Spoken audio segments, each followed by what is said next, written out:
ganito ka-busy dito sa coffee shop tuwing weekend, ganyan guys. So, diba? Oh, nasa kon pa ako. Bumili ako ng kuha ng bihon. Ayan, ang dami-dami mga katao here. Ayan guys. Ingay, diba? Ayan. Kasi, pag weekend, ganito talaga. Tingnan nyo, paano ko magdudot-dot? Hawak-hawak ko pa yung app. Ay, lahat, bakit tinanggal na nila ito? Renovate ba? Ayan. Ay, nire-renovate na nila yan. Ayan, dito tayo ngayon, guys. Hello, Auntie! Good morning! Ayan, nakita ko si Auntie. Ayan. Ganyan ako mga kapanda kapag nakikita ko yung mga kilala ko. Ganyan. Mga auntie, mga uncle. Ayan, guys. Ayan, oh, nagkakape na sila. Pero mamaya, yan, puno. Oh, hello! O, tingnan mo yung isa kong kaibigan doon, no? Ganyan. Mamaya-maya, maraming tao dyan.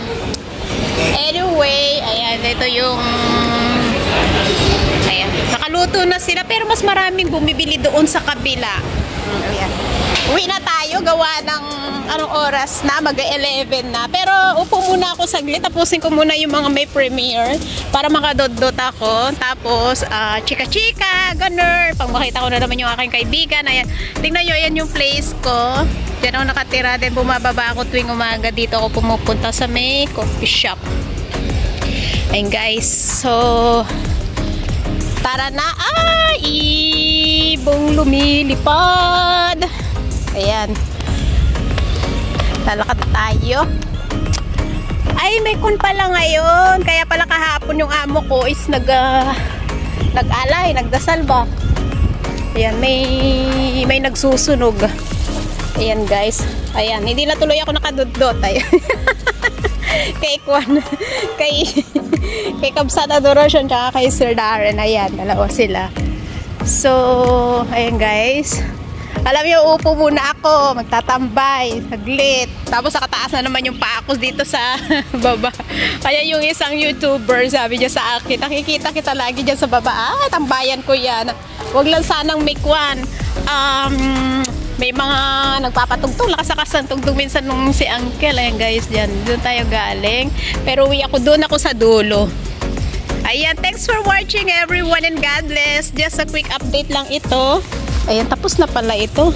Tapos na ito. So, ayan, ayan guys. Ito yung place ko. Ayan, naglinis Aba, nagwalis na sila. Aga-aga.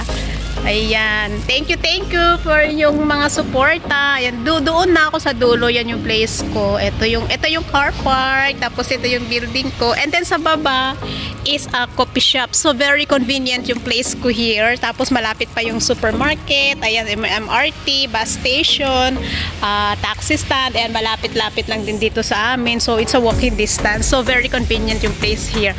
Ayan guys, thanks for watching everyone and God bless. Ingat! I love you all. Mama chup chup!